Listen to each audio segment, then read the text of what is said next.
Well, hey there, welcome back to Financial Wellness University. I am your teacher and coach, Joe Brown. I want to thank you again for visiting this channel. I want to also encourage you to hit that like button and subscribe, hit the bell also so that you won't miss a video as it is posted. Today, we're going to cover some ways that protect us from financial ruin.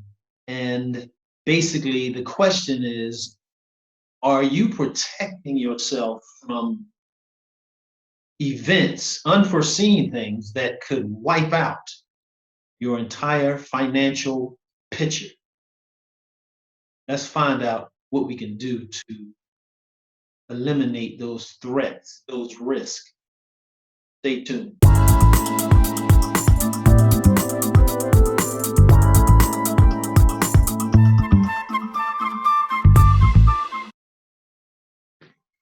Well, hello again. This is Financial Wellness University. Today we're looking at the question, are you protected? Are you protected?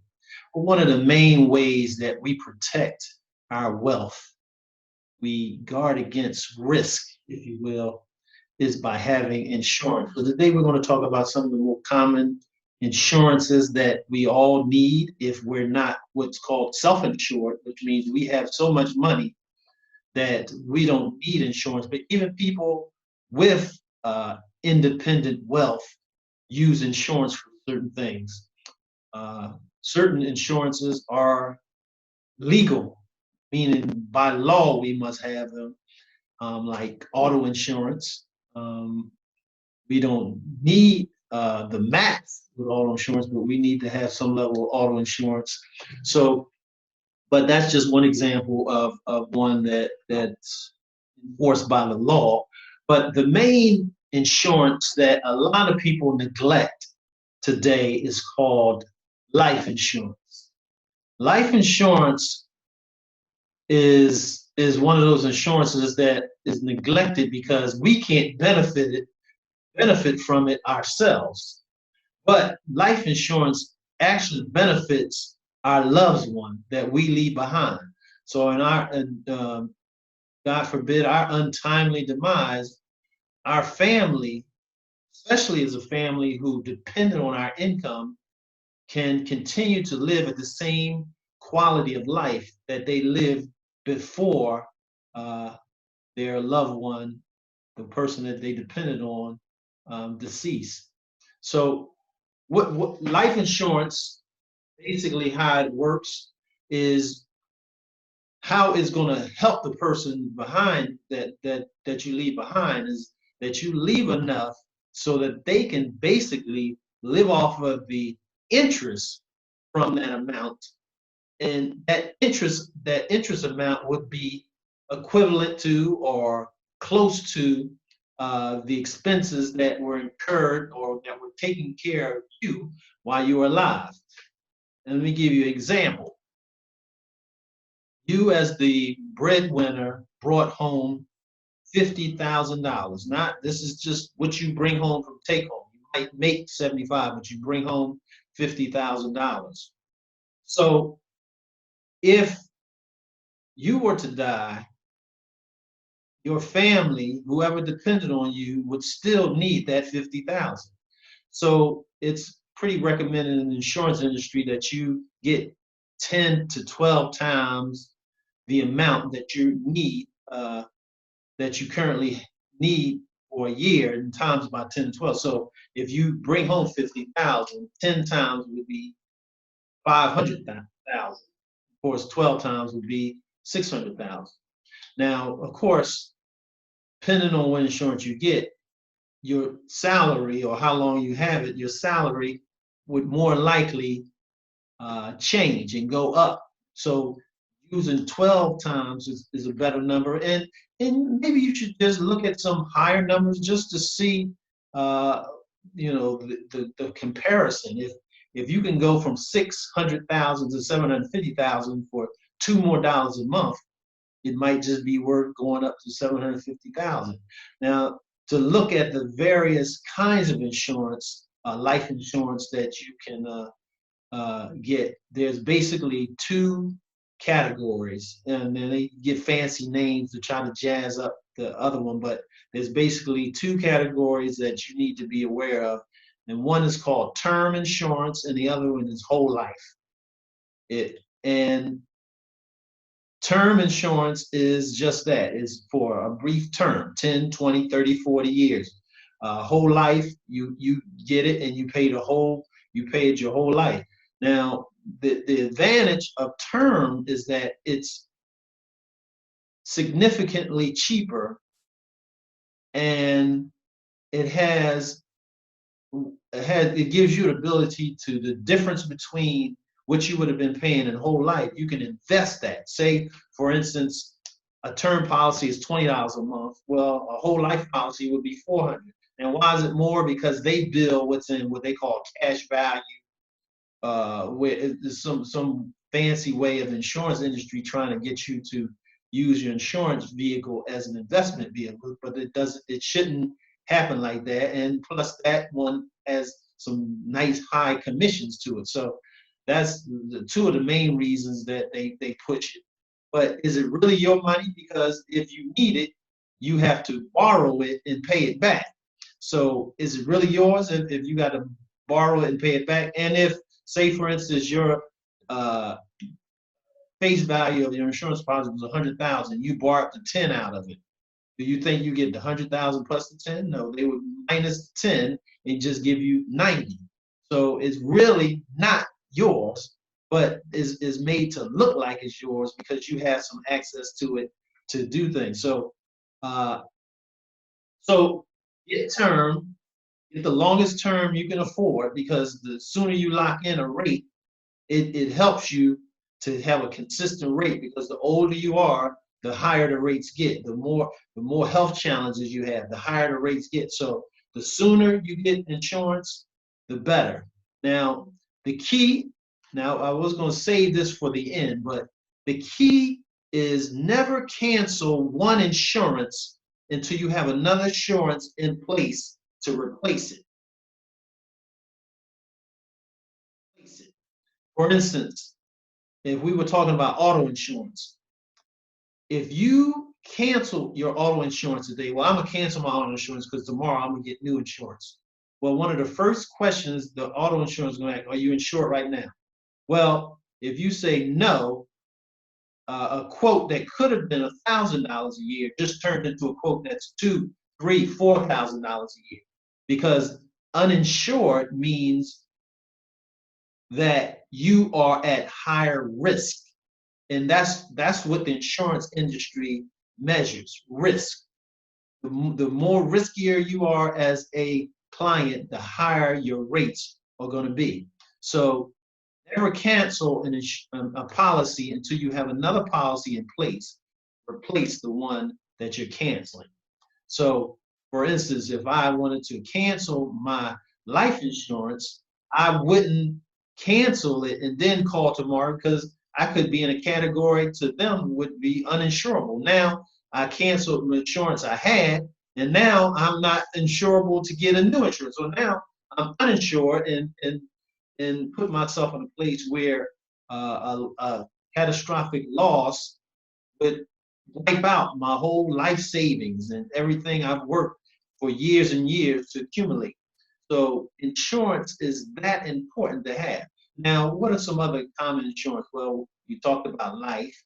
We talked about auto. We want to be able to insure ourselves against, one, as in auto insurance, we have insurances to insure us if we cause damage, but also if someone else causes damage to us or our vehicle. So you need auto insurance. The other health needed insurance is health insurance. I've seen some of the bills that I've gotten as a result of having health insurance, and I wouldn't have wanted to pay that bill.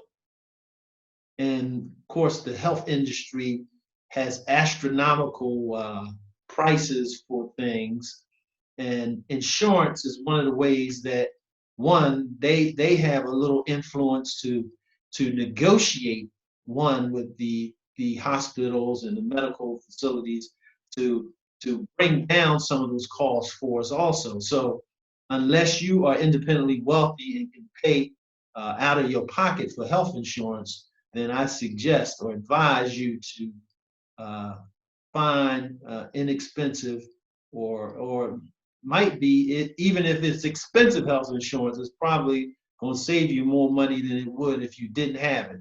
And then certain ways we can get into all the details about insurance on another video, but it's important to at least look into health insurance. So life insurance, auto insurance, health insurance. The other insurance is long-term care insurance. This is insurance that we would need if we were going in uh, getting older and considering a nursing home. The nursing home costs could drain all our savings, and it is it's like living in the most expensive hotel, going being part of a nursing home. So having long-term care insurance helps to defray some of those high costs rather than depleting our whole state, especially when both spouses are still living and one spouse is going to a nursing home and the other one isn't, then the other one still needs a lot of that money that is left. So long-term care insurance is something that we should consider. Uh, and we shouldn't consider that until at least our retirement years. Going and hitting approaching 60 or more. You can look into it sooner, but don't start until unless you have a history of certain illnesses where you can backdate and say, a lot of our folks, we run into this illness or that illness. So, maybe your medical doctor could help, give you some advice on how to best approach that long-term care insurance. But generally, you would need long-term care insurance if you're in your 20s or 30s or 40s or even your 50s. So look at the statistics. Look at what you're planning. Look at your retirement. Look at what investments you have, and consider if long-term care insurance is something that could be a part of your insurance repertoire, if you will. There's also long-term disability insurance. Now, there's short-term disability insurance, but normally, if we have a emergency fund, that will be taken care of through the short-term disability.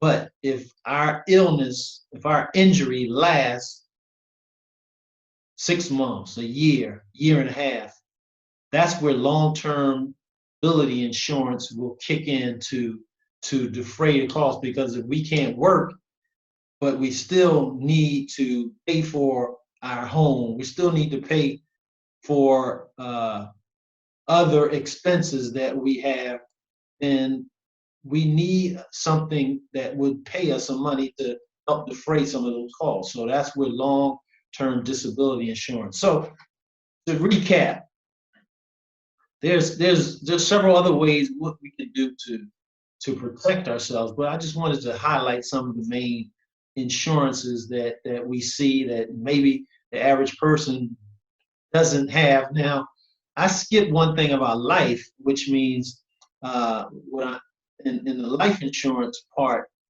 maybe you don't need maybe even if you don't have insurance, if you don't have anyone who depends on you, at the very least, you could get an insurance policy that just has a burial expense, maybe 10 to 15,000. The average funeral is probably around 7 to 10,000 at the low end. So at the very least, have a life insurance policy that covers your funeral expenses. That's at a minimum. And if you have children, you might have a rider to cover any funeral expenses for them. Uh, but if you have people depending on you, it is basically irresponsible and not to have some kind of insurance to take care of your loved ones. Have the minimum for the death benefit or funeral benefit or funeral expenses. But one important factor is to put all your papers, your insurance documents in a place where your loved ones know where they are. Because having a insurance policy that can't be found is almost as worse as not having it. Because if your loved ones can't find it, then how can they put it into place? So there should be one place in your home that you put all your insurance, all your important papers. That's a whole nother lesson right there. But I think it's important to mention because having having all these documents and not having a place where your loved ones know where they are is kind of almost defeating the whole point. So have a safe, have a shoebox, have a drawer, have something where they can know where it is if they need to refer to it. So keep that in mind. I hope this video helps. If it was beneficial to you, please give a like so that we can get the YouTube algorithm working and more people can see this video. Share it with someone. Uh, Please subscribe if you're not already a subscriber, and hit that bell so that you'll be notified when future videos are posted. So get protected. Go out today. And again, one last thought is insurance is something that you can shop around from every few years. You know, some people get an insurance policy and they keep it for their whole life. You know, shop around every few years just to see if there's better rates. And remember, don't cancel it until you get a replacement. But you might. I just shopped for insurance and it cut my rate in half. So homeowners insurance.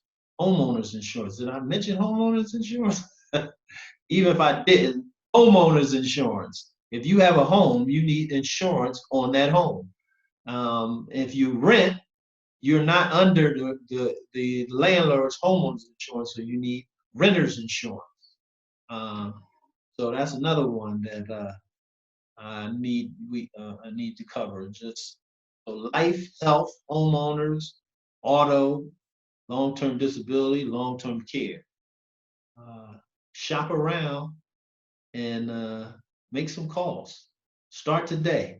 Call if you don't have these insurances, at the very least, get some price quotes. Get some price quotes. All right. So thank you for staying to the end, and you have a wonderful day. And may God bless you. Take care.